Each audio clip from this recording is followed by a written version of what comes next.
Welcome to episode 196 of Build Your House Yourself University by BYHYU.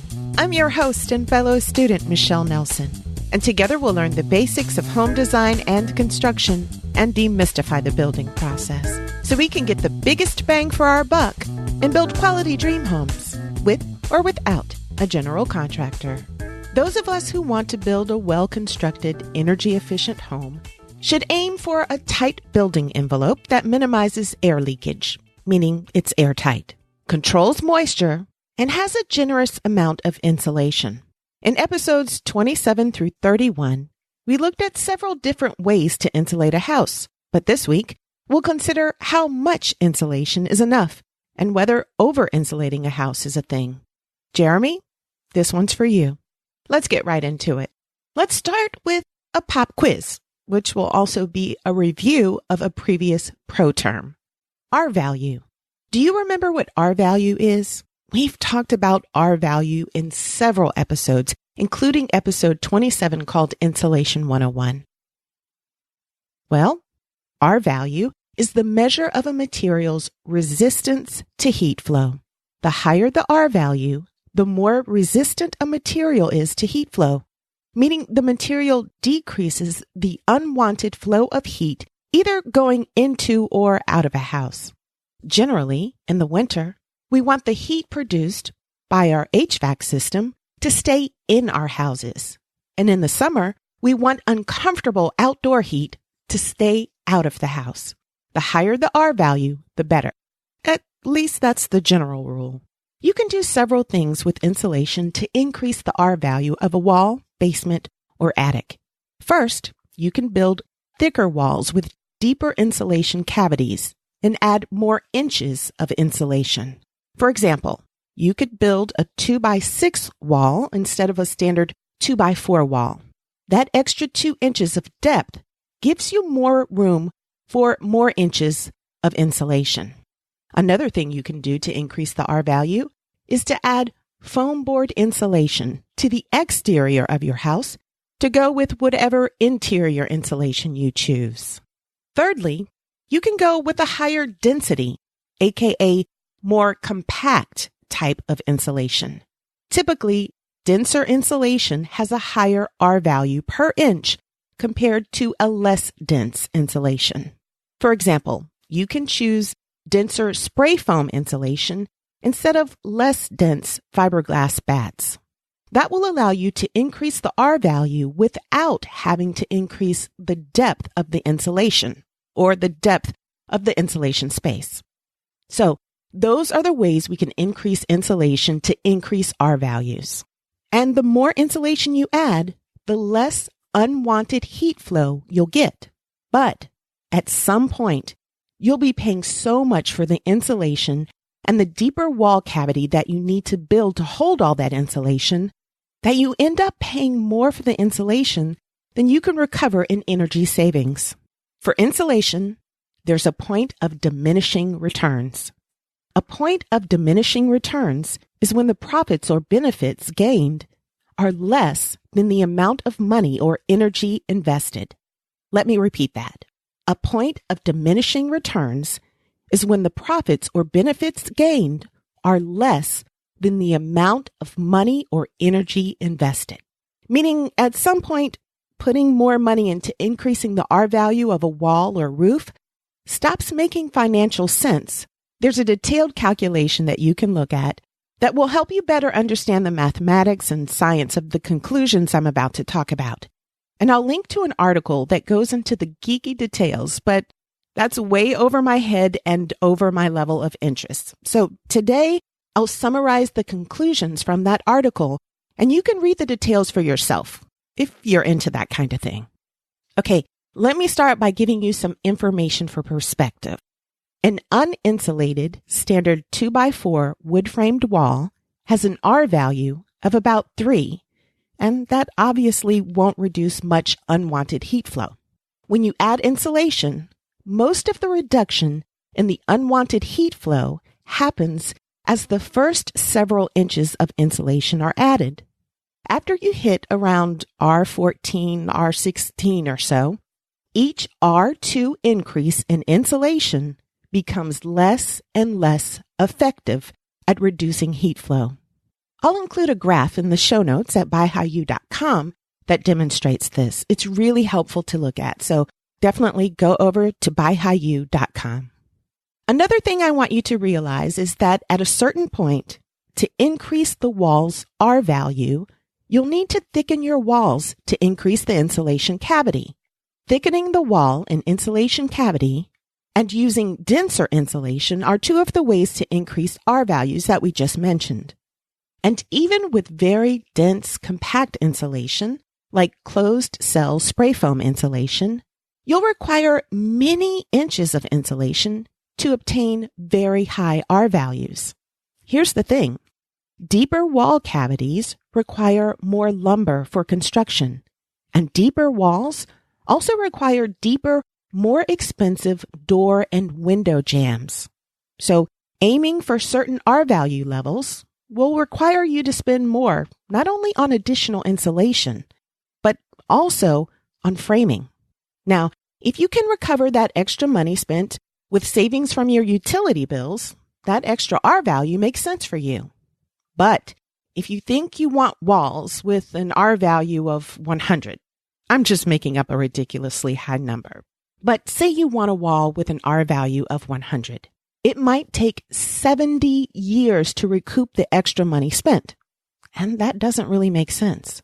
There's no clear-cut answer as to how much insulation is enough or too much.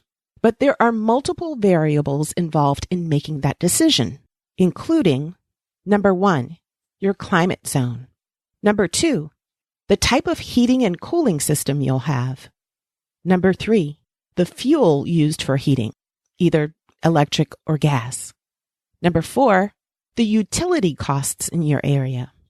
Number 5, whether you'll power your house with solar panels. Number 6, the level of comfort you desire. And number 7, whether your priority is to save on utility bills, to reduce your carbon footprint, or to save on upfront construction costs. Let's take your HVAC system, for example. The more efficient your HVAC system is, the more you'll save monthly, and the less you'll pay for heating and air conditioning. Think about it. The less you spend on your utility bills, the more time it will take for you to recoup that extra money you spent on insulation. Get it? The more you save, the more time it will take you to recoup those savings and for it to add up and make up for that extra money you spent on insulation. But if you want to spend less for a less efficient HVAC system, you'll have comparatively more expensive utility bills. And the more you spend each month on heating and cooling, the more sense it makes to add extra insulation, because that extra insulation will help you save money on your utilities. I guess the takeaway in this example is that the more efficient your HVAC system, the less you should consider super insulating your house. That's because much of your energy savings will come from that super efficient HVAC system and not just your insulation. And because you'd be spending so little on your energy bills, it may take you decades to recoup the extra money you would spend on super insulating your home. Now, if you're interested in building a passive house that sometimes has no HVAC system at all or minimal mechanical heating and cooling, super insulating a house makes much more sense, especially if you live in a climate that typically requires heating and cooling. Passive house, remember, is a strict voluntary building standard of energy efficient construction that results in homes that are extensively insulated and require very little energy for heating and cooling. In a whole other scenario, if you're blessed enough to live in a place with fairly comfortable temperatures all year long, you might not need an HVAC system nor super insulation. So what's the answer? How much insulation is too much? As I said before, it depends on multiple factors: your climate, your HVAC system, your priorities, and other things. If you want to build a passive house or a net zero energy house, you'll likely want to invest more in insulation than many of us. In most cases, you'll need more insulation than Energy Star requires. And if you don't want to go to the level of a passive house but you would like to build an Energy Star certified house or a house that's superior to a code minimum house, you'll obviously have to add more insulation than is required by most building codes. Finally, if your priority is saving money on upfront construction costs, and you'll be less concerned about your carbon footprint or future energy bills, you probably won't want to buy much more insulation than building code requires. To decide how much insulation is best for your goals and budget, figure out your personal point of diminishing returns. When putting more money into increasing your R values stops making sense for your finances and priorities. Look at the graph of diminishing returns in the show notes to help you decide where you want to max out. And if you're designing for new construction, which most of us are, you have to choose a starting point on the graph that's at least at the level required by your local building code. And from that starting point, think about how much of an R value increase is best for you. Remember, after R14 or R16 or so, the increases of R value slow down tremendously as you add more insulation. But there are increases, and depending on your circumstances, increases in insulation could be valuable. Bottom line is, you've got to do the calculations to find out how long it will take you to recoup through utility savings the extra money you invest in insulation. If you're mathematically challenged like I am, a builder or home energy rater or a mechanical engineer should be able to help you with figuring that out. Even if you have a large budget, enough to super insulate your house, it may not be the smartest use of your money, since insulating beyond a certain level doesn't yield enough benefit to make it worthwhile. Think about whether it's wiser for you to forego super insulating your house and instead use other means to reduce your energy usage and increase your home's comfort.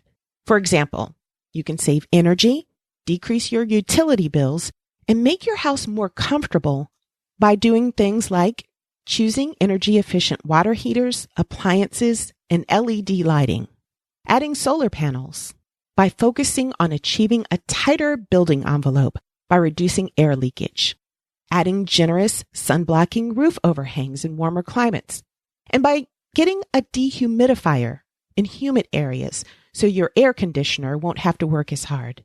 And if your house will have lots of windows like my house will, investing in the most energy-efficient windows you can afford may give you the better bang for your buck than super insulating your house. What you don't want to do is put too much of your budget into super insulating your house and having inadequate funds to do some of the other energy-saving things I just mentioned. According to Allison Bayless, an energy and building science expert at energyvanguard.com, where this article came from, quote, whether you're trying to reduce power plant emissions or just save money, at a certain point, it becomes wiser to stop with the insulation and spend your money on the stuff that, dollar for dollar, will yield better results, end quote. Well, that's all I have for you today. I hope you learned as much as I did, and I hope this will help you decide how much insulation is enough for your house. Join me again next week for another episode of Build Your House Yourself University by BYHYU. Please remember that the purpose of this podcast is simply to educate and inform. It's not a substitute for professional advice. The information that you hear is based only on the opinions, research, and experiences of my guests and myself. That information might be incomplete, it's subject to change, and it may not apply to your project. In addition, building codes and requirements vary from region to region, so always consult a professional about specific recommendations for your home.